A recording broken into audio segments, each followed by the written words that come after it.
Good evening, everyone. What's going on?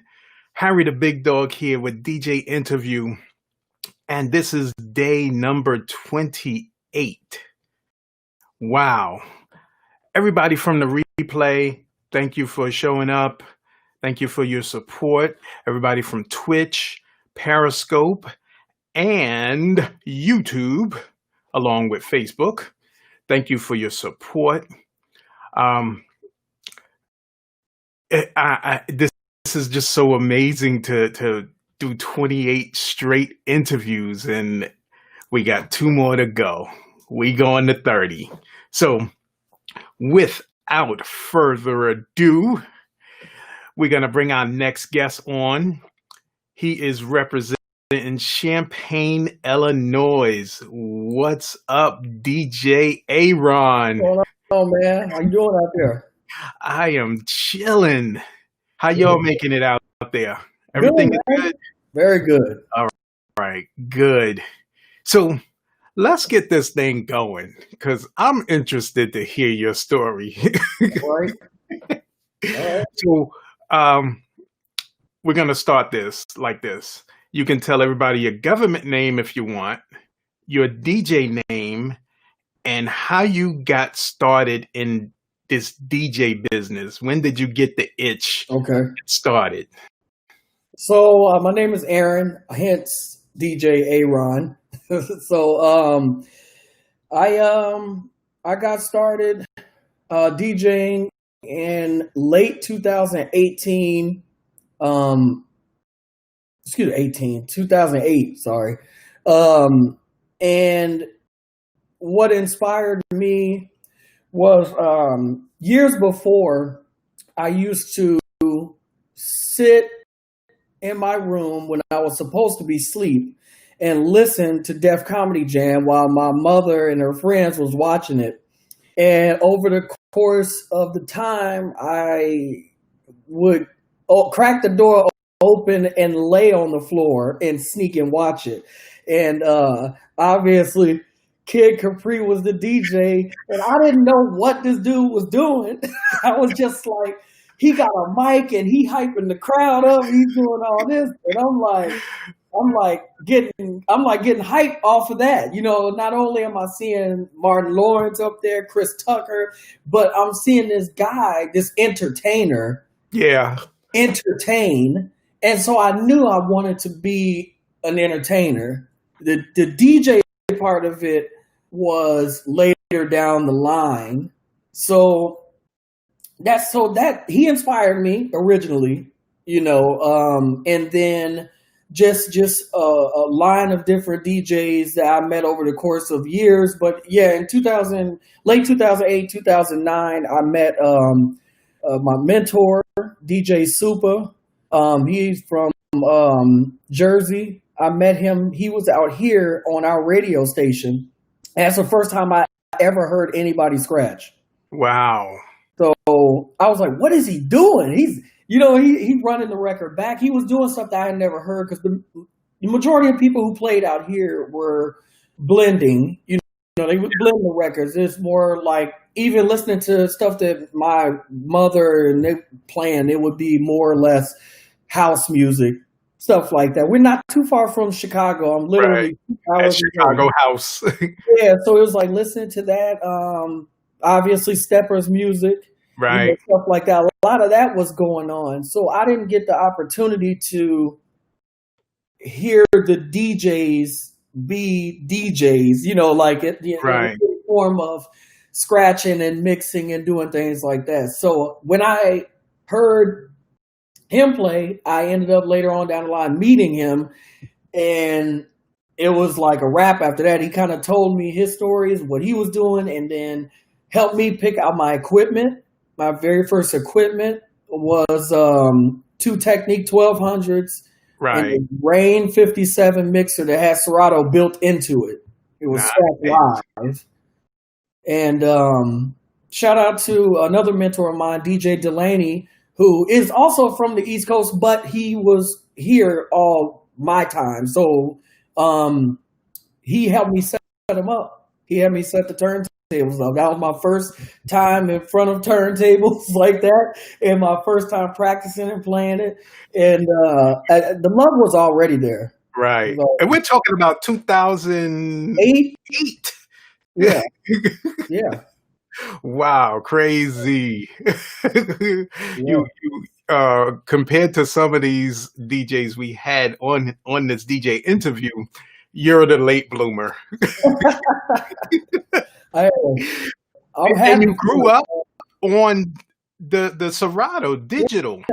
So the first, actually, so the first, I'll take it even further back a little bit because I had a friend of mine who had some American Audio CD players. Okay. So he had like the CD players and a mixer, and so he had like a bunch of CDs.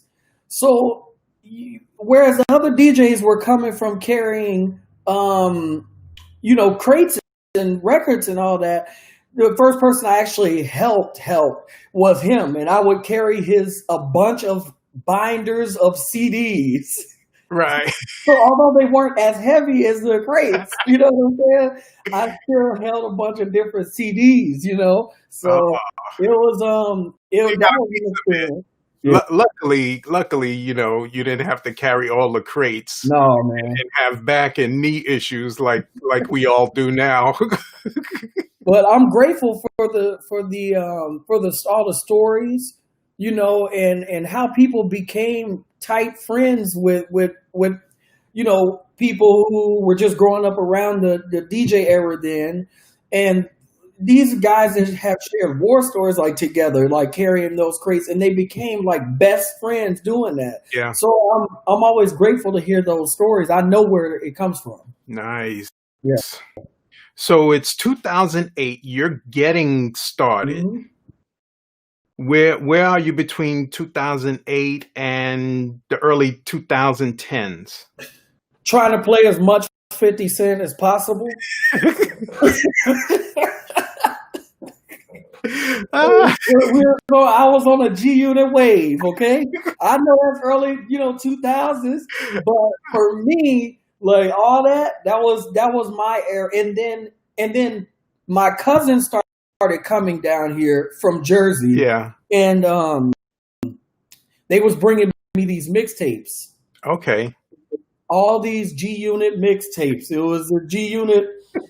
Marathon. They was bringing me stuff with Funk Flex. They was bringing me stuff with like all these different like DJs and different music out there. And so I would think that I had like this, like I'm up a little bit on some people that are out here because Right. they ain't, you know what I'm saying? Like they wasn't on the mixtape. So I had like all these mixtapes I was playing, DJing in places I had no business DJing in. Right.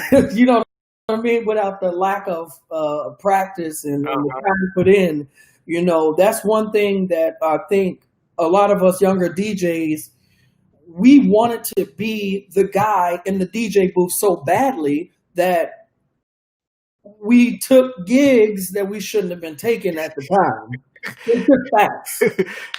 Now 2008, 2009, how old are you now? Man, bro, I lost track of how old I am right now. So 22, 23. Too young. Too young to be. Okay, so you're old enough to get in a club, maybe not Yeah. to get a legal drink. No, because see, the thing is that I started clubbing early too. Okay. I started clubbing. As soon as I turned 18, I was at the club, drink or no drink. And I wasn't a drinker anyway, so it really didn't make no difference to me. But yeah, so I shouldn't have been in them clubs to begin with. I know that. Let me give a few shout outs. Chris Gloss is here with us saying, Right. "What's up, champions?" We got James Bender, he's checking in. Okay. We have international DJ Tommy Lee. I knew it. Little Tommy Lee. We got DJ Cam in the place, heavy What up? DJ Cam. We got DJ So Lovely checking in. We have Rhonda Supreme checking in. What's Hey, up, Rhonda. Rhonda? We got DJ Howie D checking in. We got Ty Chapel checking in. Oh, we got a full house. We got Monique Jenkins checking in. Cam's sister. What's up, Mo? So, okay, now you're 21, 22 Yeah. now, and you're in places you ain't supposed to be in. Fact. Right. No business in these places. And you're originally from, you haven't lived anywhere but Champaign. No, I've been here all my life. I went out to Iowa to help family out, family business that we have. I went out there for like a few years and now I was right back. So primarily here, yeah, I've been here all my life. Okay. Yeah. And what's the DJ scene look like out there? So here, I mean, it's just like there's nightclubs here too. You know what I mean? This is a college town. So okay. University of Illinois is here. And that's the second, as of now, it's the second biggest party school in the nation.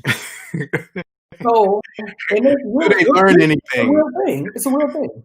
So Northwestern surpasses somehow, I don't know, but yeah. So Illinois is several different clubs here, and I mean I've played at them all. It's really no different to me. The only huge difference I would say is that we don't have as many as the big cities. Obviously. Okay. We're smaller, so we may have only a handful of places, but those places are always packed. Right. It's always a lot of energy. It's always packed. It's just not as many as other cities.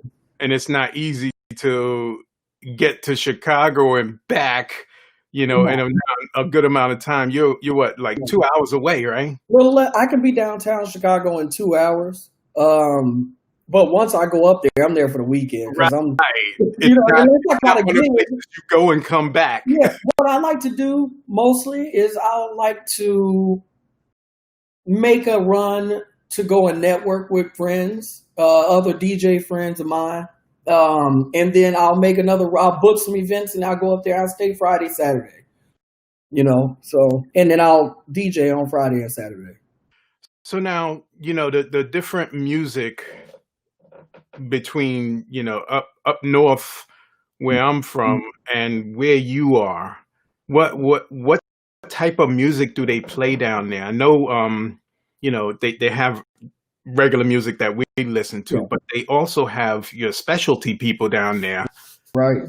And so I would say, for me personally, it's really no different than anywhere else I've DJed, whether it's been in New York or Florida or wherever I've been. It's not different anymore than I would assume. Like when I talk to some of my other mentors that are here playing well before me, their experiences was completely different than mine. Right. So now mine, Cardi B is Cardi B.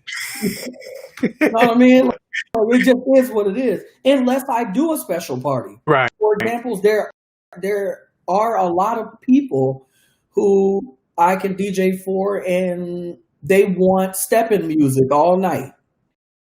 It's not the easiest job for me to do, but those are things that happen out here. Or there's house music parties and stuff like that.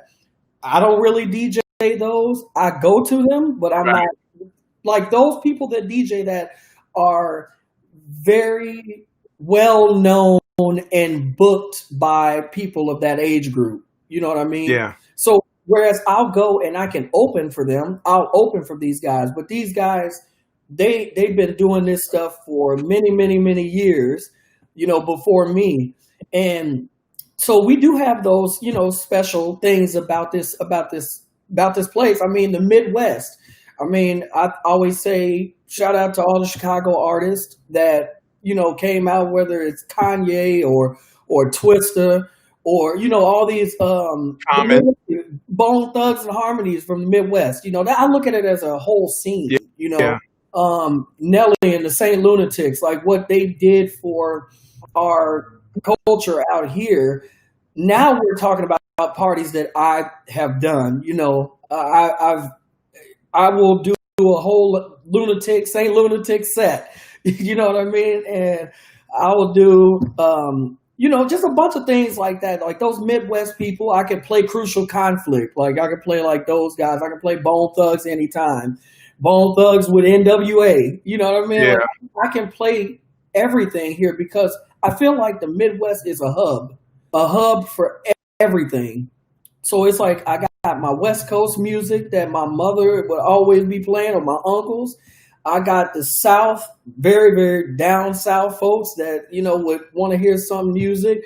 Now I got, we got the East Coast there. It's like a hub. It's like we get everything here. We were never like secluded. Unlike, this is a word to say, unlike some of my friends who were out East, they will never play a Nelly song. It took a while before we how to get it right opened up to that other music. Right. So, but here is more like a hub. We were more open to everyone, Right. So that's kind of how it is here. Nice. So, Ty Chapel saying salute. Okay. What up? So, getting back to here, when you play out there, let me back this up first. Okay. Where else have you played besides Illinois? LA.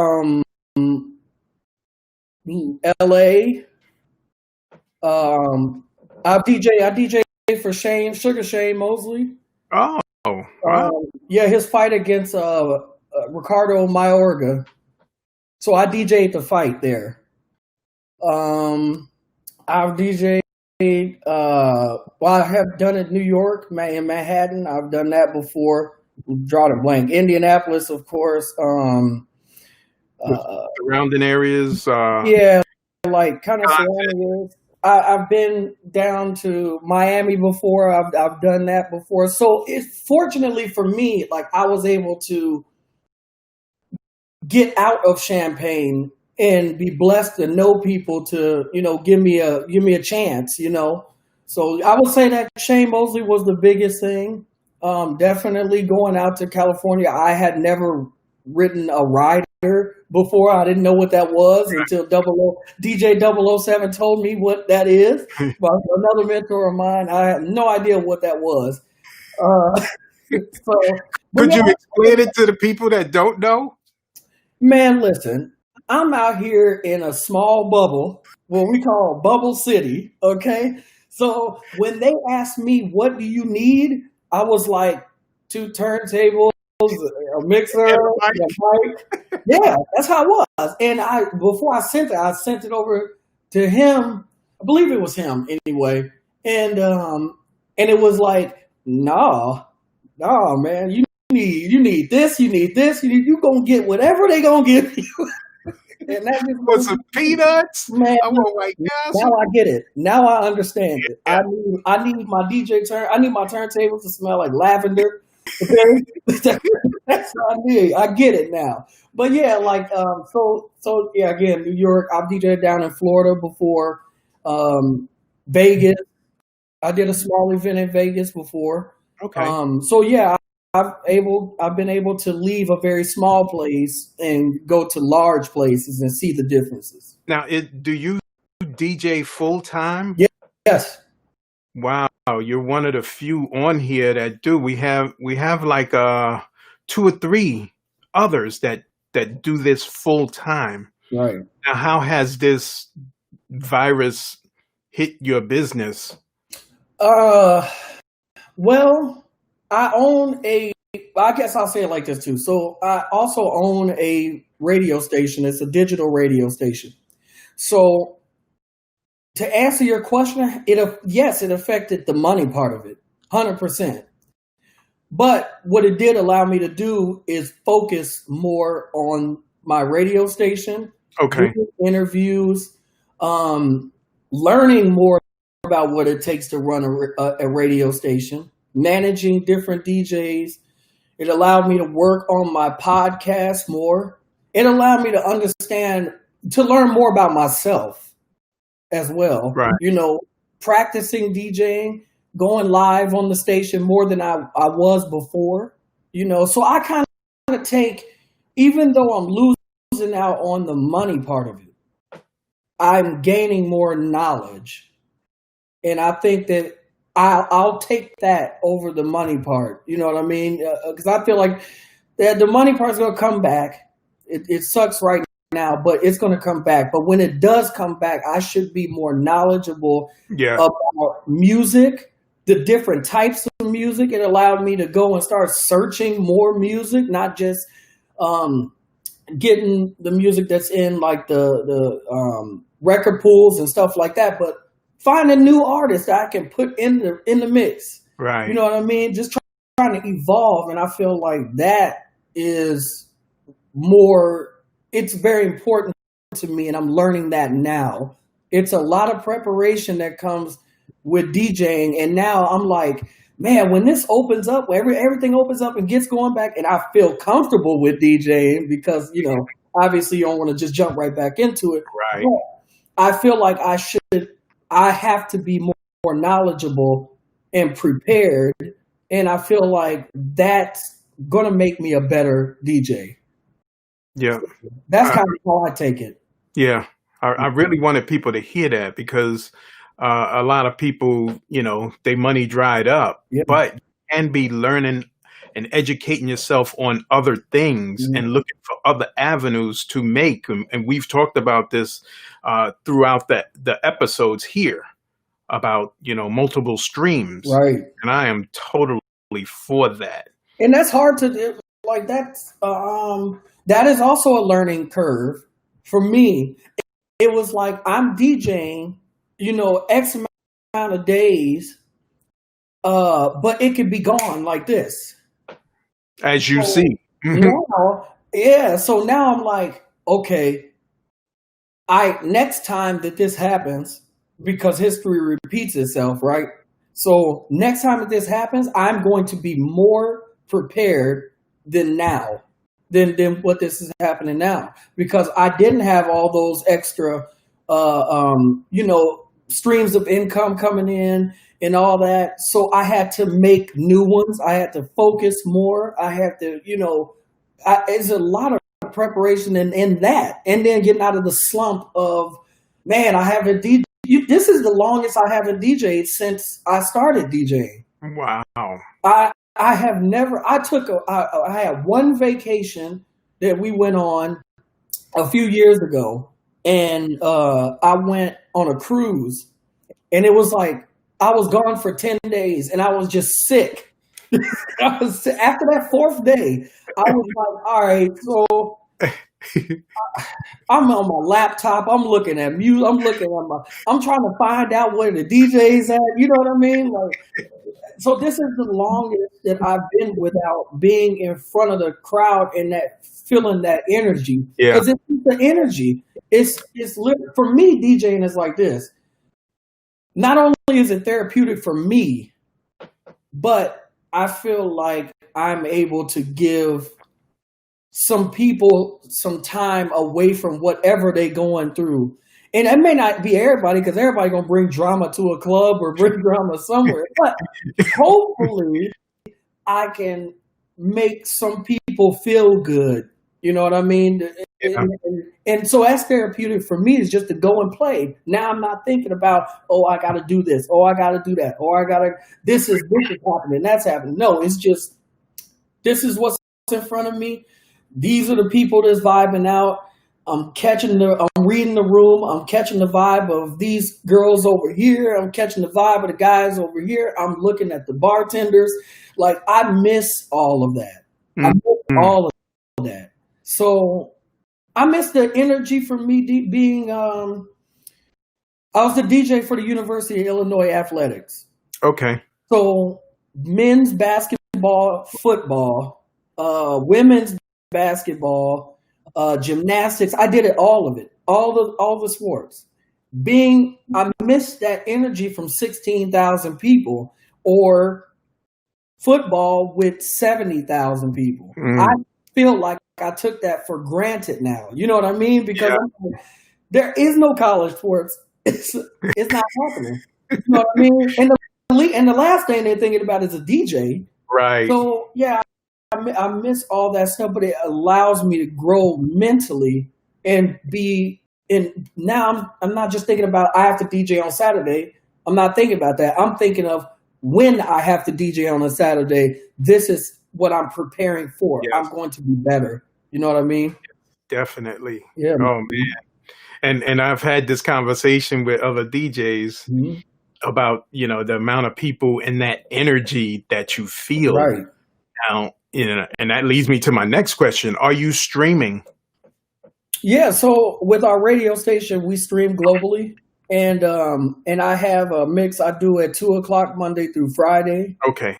So you're doing it legally Yeah, I get on. I'm on there. as opposed to doing Facebook and Instagram. You know what it is. And I don't knock anybody for doing it because what's good for you isn't good for everybody, right?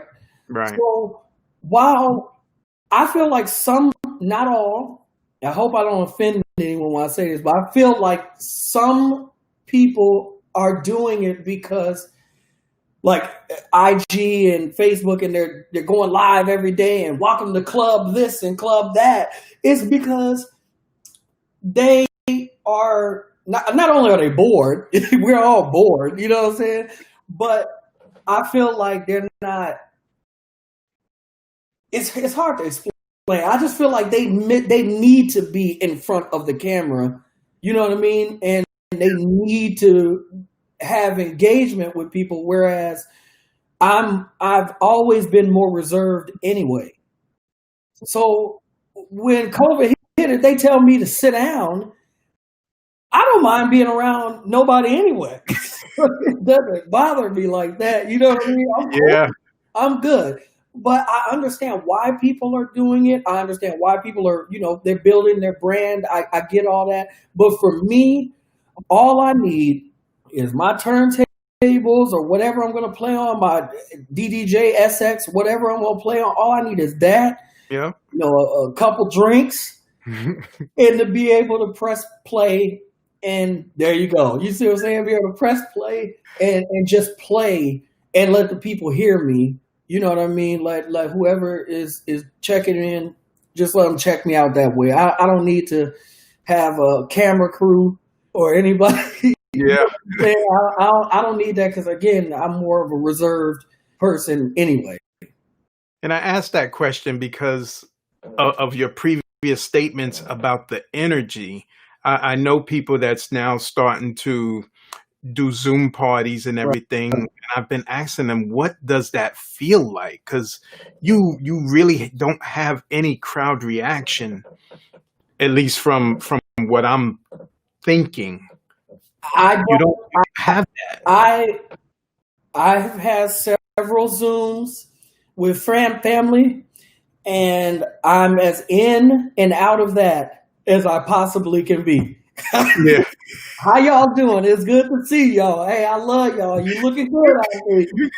I'm like that. Hey, what? I gotta go. I'm more like that. So I can't. I don't know, but I have several friends who started doing all that stuff, and they're growing their base, and I love it. You know what I'm saying? I love what they're doing. But I need interaction with people in my face if I'm gonna have it. You know what I mean? Like staring at the computer, me playing and coming back and looking like Teddy Riley, talking about Are we on? Are they there? Are they there? You know what I'm saying? Or coming back in. It's so ridiculous. Sometimes I'll watch some people and I'll laugh because when I'm watching them, they just get all up in the camera trying to read I got that coming up next. Hey, Peter, I got you. Trying to read these messages. And it'd be so funny because they'd be so close to the camera trying to read what everybody is saying. I'm like, man, I get it, man. But just, send me a tweet, send me a text or something, I'm going to shout you out. But I can't be trying to read all these messages. I know. And mix and blend. I'm just not. I'm good on that, but it's good for you. That's what I said. Uh-huh. Now, I agree with you, but not so much because I think this is going to be the future. I absolutely agree with it. So again, we talked about multiple streams of Right, income. You can do that party. We had a DJ, Juan Kuhn. He said he did his first party live a couple of weeks ago. right, He was on a like an upper level, and everybody else was in the street out the building. right. So he was, secluded, but he could look out the window and see That's everybody. dope. That's dope. But It is he said I 100% assumed I was doing good because they was in the street, but I couldn't hear anything. right. So you still don't get that real reaction. But Mhm. I think the streaming, and kudos to everybody who is doing it because there's a lot of people that's scared to get on camera. Right, So if you can get on camera, even practice what you do on Facebook and Instagram for free, and then get some paid Zoom parties, I yeah, am all I got for it. friends. I have friends right now that have been doing parties for universities. Um, they're DJing live on the university, Facebook page. Right. I have a friend of mine who has put together an entire production, okay?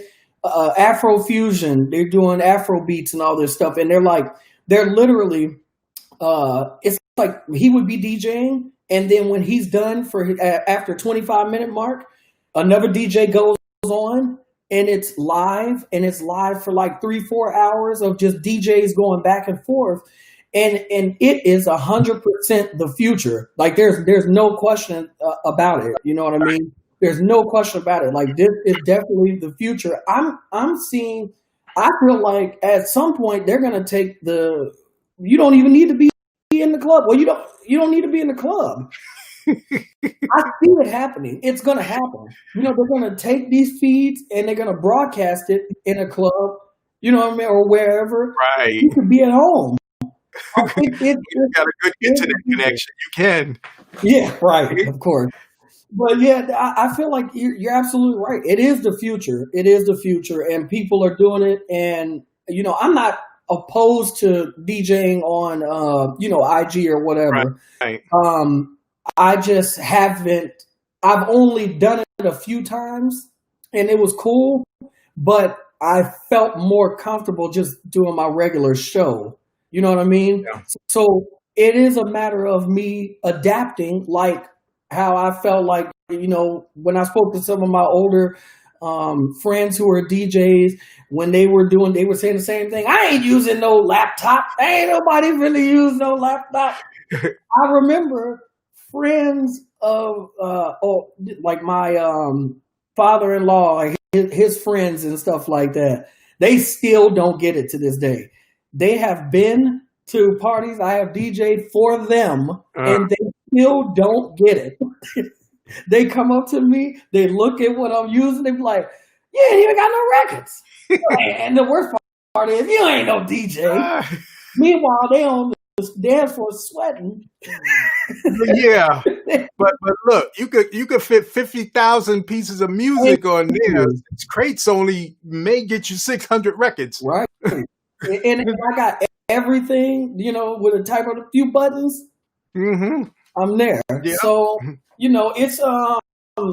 it's definitely, the future is amazing. And this COVID thing that has happened has really opened the door for everybody to see these things, because just seeing DJ D-Nice, DJ, I mean, I've been watching him all this time, and I'm just like, man, this dude is amazing. This dude is great. And seeing Jazzy Jeff do it was ultimately like my absolute favorite DJ. It's the way. It's the future. Ask you. What's that? I said I was going to ask you who was your favorite DJ. Yeah, it would probably be Jazzy Jeff. I just think he's so versatile. Yeah, I just really feel like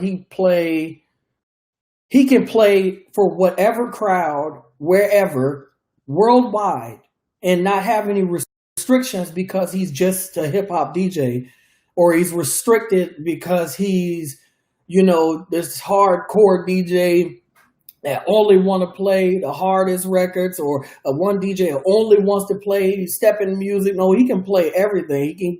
He will get in to a EDM bag if he wants to. He'll get into R&B bag if he wants. Whatever, he can do it all, and that's kind of like what I strive to be. I will play you all the James Brown you want. I can do that. You know what I'm saying? But I also want to be able to play, other genres too. Right. I want to be able to I want to play everything, man. So, that's why I've always been a fan of Jazzy Jeff. Still to this day, I haven't seen him play in person. Yeah, in person. In person. I've seen Kid Capri play on a few times here in Champaign. Okay. And then I just happened to be in New York in Kingsbridge, Bronx. So I just happened to be there when it was Kingsbridge Day, I think is what it's called. And it's like all these legends just came out to the park. Everybody was cooking out. It's something I'd never seen before. And then Kid Capri just pulls up and start playing in the middle of the park. You know what I'm saying? So mind blew me. You know what I'm saying? But, definitely Jazzy Jeff from an outside perspective of not having seen him play in person, but just the way he carries himself, the way he can play everything. That's like how I want to be. That's what I strive to be like, is just play everything. Yeah. Yeah. Check these messages. Yeah. Hey, cousin Tommy, how you doing today? He's saying this is very interesting with the lives of DJ life. Yeah. It really is. Monique is shouting you out, and international DJ Tommy. You gotta say it right. You gotta say it right. He said that's him too, being able to play everything. Yeah. And I listen to him and Cam, DJ Cam, on the weekends when they have their back-to-back. I even made a bootleg mug from it. Uh-oh. They're back-to-back. I'm the official bootleg mugger. But when they play, I tell them, it takes me back to this era when I got my Walkman out and headphones on, and you just walking and just enjoying the music. Right. That's where they take me. I'm like between 17 and 21 years old when I'm listening to them. Right. I love that, man, because again, like I said, that is the motivation for me behind all this stuff, is really like just having people feel good. It's just something about dropping Pony at 1:58 a.m. to let the girls do their thing, you know what I'm saying, or whatever, before we get up out of here. So it's just certain vibes, you know what I mean? And that will, like, those type of, like what you're saying, when you're listening to them and it's taking you back, it's making you feel good. You're going to lose track of them 2 or 3 hours or whatever it is. You're going to lose complete track of it because you are in the vibe. You know what I mean? And that's what I strive to do. And that's why I like listening to and loving these guys when they play, because it just put me in a good mood, So that's the way I look at it, man. You still with me? Uh-oh. Harry the Big Dog froze up on me.